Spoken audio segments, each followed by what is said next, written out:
And I get what they're doing by including the head up here, right? Someone who's no longer with us can still be part of the day. I love that message, but man, this has never been a good idea in photos. So are you a photographer or a faux-tographer? That's F-A-U-X, which surprisingly I've seen people use as their Instagram handle and Facebook account page or business name when F-A-U-X is the French word for fake. Anywho, hello, my name is Mike Lloyd. I am a professional photographer. Thank you for watching me here on the Boudoir Guild. I've been shooting for 12 years professionally, teaching for 10 of those.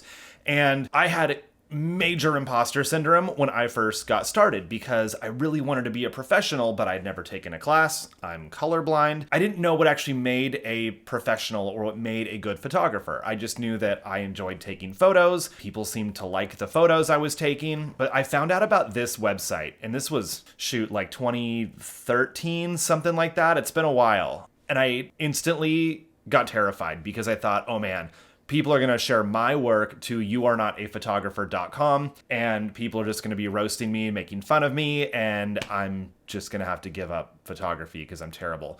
And then I got onto the website and I saw the images that were on here, and I thought, oh man, okay, cool. I am in the clear. I am all safe because my work is not going to end up on this website.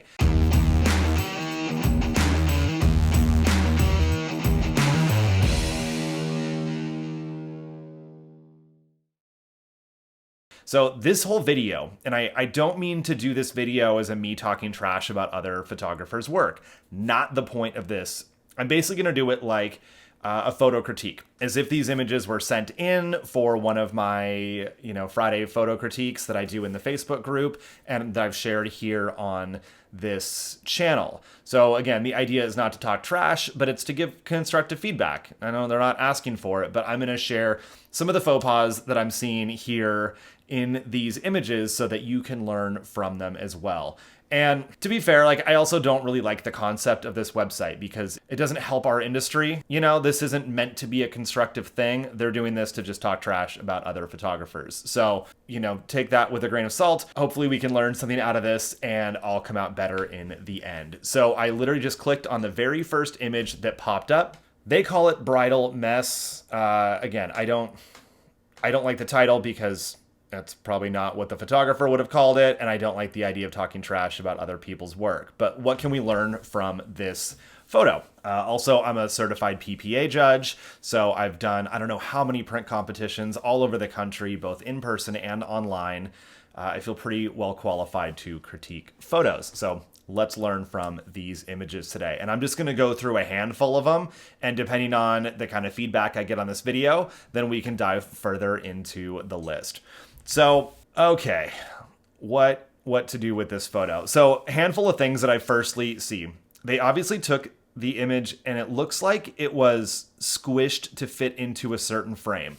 Like this was an 8x12 photo that they squeezed in to make it an 8x10, just looking at the aspect ratio. So of course she looks like, squished in there. I don't think she's going to find that flattering at all. Aside from that, there's, it's natural light. They didn't use any kind of strobe, anything to create separation. And then a few other, major things here. Anywho, you can see my mouse here. I will just point to things. So the fence line goes right through the middle of her face. Whenever you have horizons, fences, buildings, like literally anything in the background, that has the same effect as a crop line. So I wouldn't put a fence through somebody's face, nor would I put a horizon or a top of a building or, literally any horizontal line because, again, it effectively looks like a crop line. Same thing here with this tree that is poking up out of her head. Not ideal. You never want to have branches or anything sticking out of somebody's head. So this is like the worst possible place to have her face in the middle of both the tree trunk and the fence line. And again, there's no separation because the fence is pretty bright. So is our bride here, and the trees in the background. There's just a lot of detail, a lot of distractions. She's holding a bouquet, but you can't really tell because there's a branch with a bunch of leaves in the foreground. I think it could be a really beautiful location if the scene itself was underexposed and then they added some flash in there on the bride to, again, separate her from the background and then again fix those crop lines.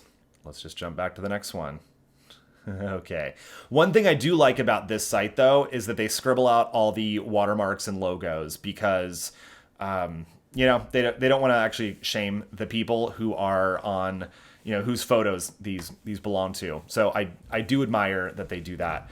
But you can just see also the size of the logo that was stuck on this image. That is ginormous. That's going to be so distracting in the final image. So a couple things here. Obviously, this baby was cut out and stuck on the clouds because that'd be a crazy, crazy stunt to pull off. I think the concept is neat, but again, it's the execution. Like, the baby's not even in focus. I don't even know what else to say. Like, it's so cheeseball. This is like 90s glamour shot sort of thing where you have, somebody looking over this way, but like their face is over this direction that's like sort of in focus. I don't know. And like the thirds, at least, if there's a horizon line, it looks like it would be straight. They got that. But the baby's leg is cut off. They could have at least, zoomed in or shrunk the baby down a little bit. The cutting out of the baby from the background is one of the cleaner jobs that I've seen. They didn't just like soft focus or soft brush around the outside to give him, a weird halo. But again, the lighting on the baby just looks like it's ambient light in the room. There's nothing special there. And it's oversaturated. Like, look how crazy bright that red is compared to everything else. And one thing to look for when you're compositing images, and it exists in this image and with a lot of other ones, look at the direction of the light. If you're going to photograph somebody to put them onto another background, the light needs to be coming from the same direction. So if you look at the clouds, you can see shadows are on the foreground here, and it's brighter on the right side toward the back. So the sun is coming from farther in the back toward the bottom left corner here. And that's not the case on the baby. It's coming from like the opposite direction, the right side, and going up toward the left, just because you can see where the highlights and shadows are here. So it's like totally opposite direction, which I'm sure this person wasn't considering, but that's why we're here, is to learn from these images. I think composites are fantastic. You got to match the direction of the light, or it's going to look like it's really out of place. Again, and I'm not here to tell anybody whose art is correct and whose art is incorrect, but these skin tones are rough. Obviously, I can't tell if it was the white balance or just like saturation was definitely boosted in this. I think they have great connection. The way the head's tilted together, that's posed really well. They're proportionate. One's not too far back or forward. They look in focus. It's just way over edited. And thankfully, the tree isn't just like totally poking out of her head. It is very distracting though. It doesn't add anything to the image. If anything, you have all this bright texture here just to her left side.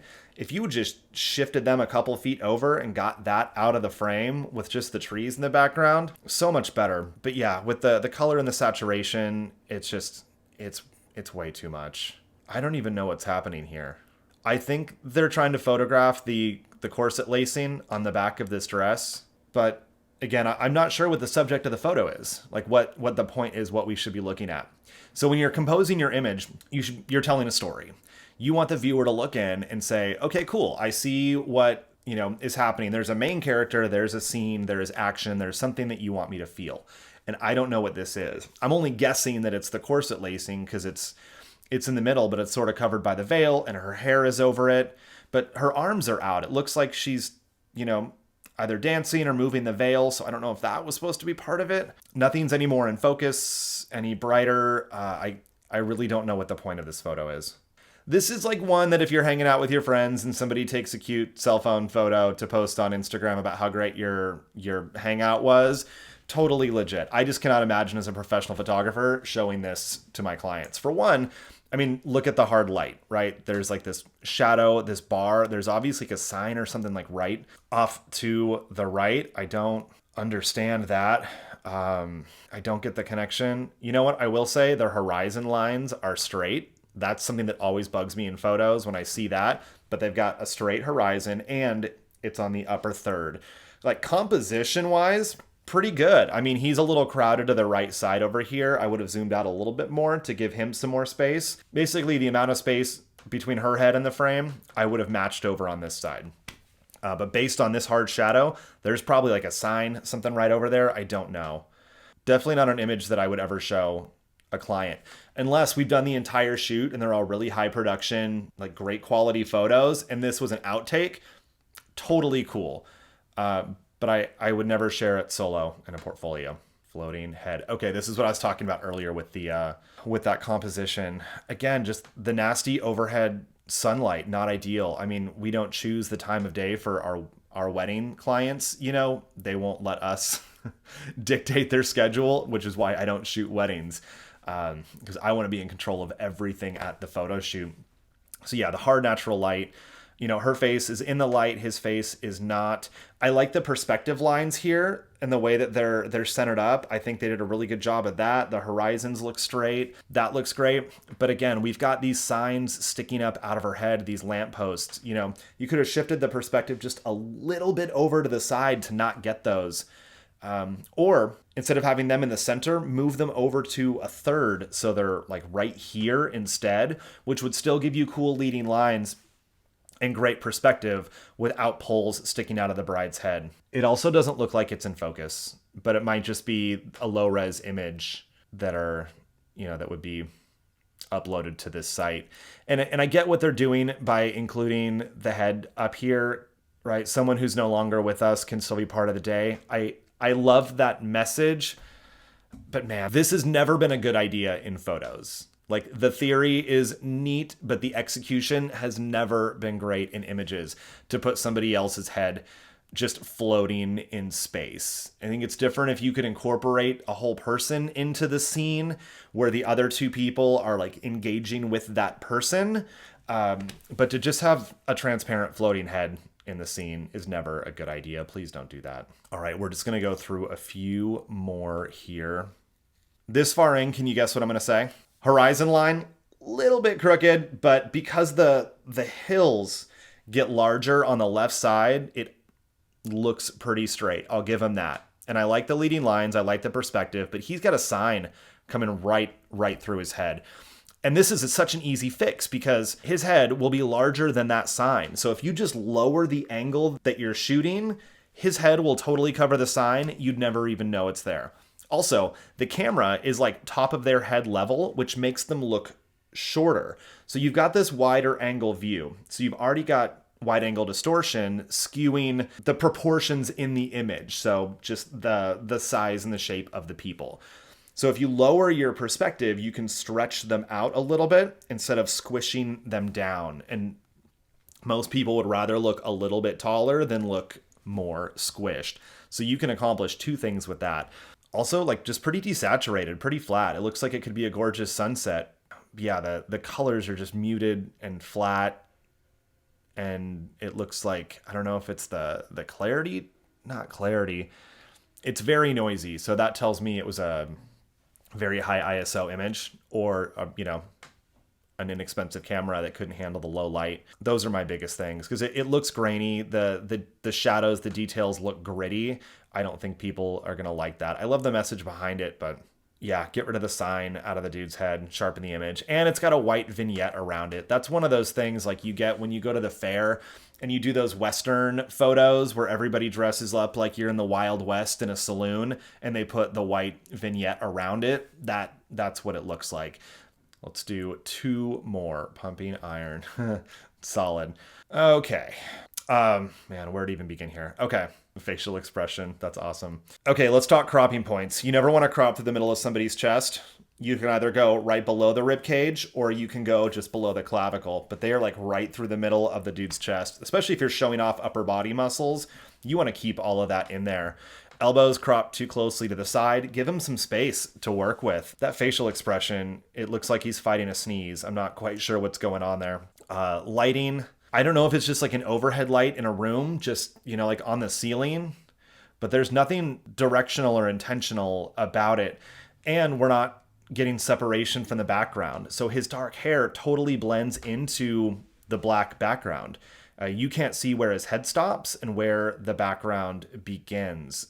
So, a simple rim light would make a world of difference there and make him pop. The rim light would also add a highlight along these muscles here and really make them pop more as well. It looks like a pretty grainy image. So again, I think this is just a really low light photo taken in a dark room to get the dark background. But without that knowledge of lighting, not well executed. Oh, and this is what I meant earlier, by the way, with photog, a fake photographer, essentially. And again, I don't believe in bad mouthing other photographers. I've just seen people list this as their photography name, like trying to be creative with it, not realizing that it means fake. Okay, last one here.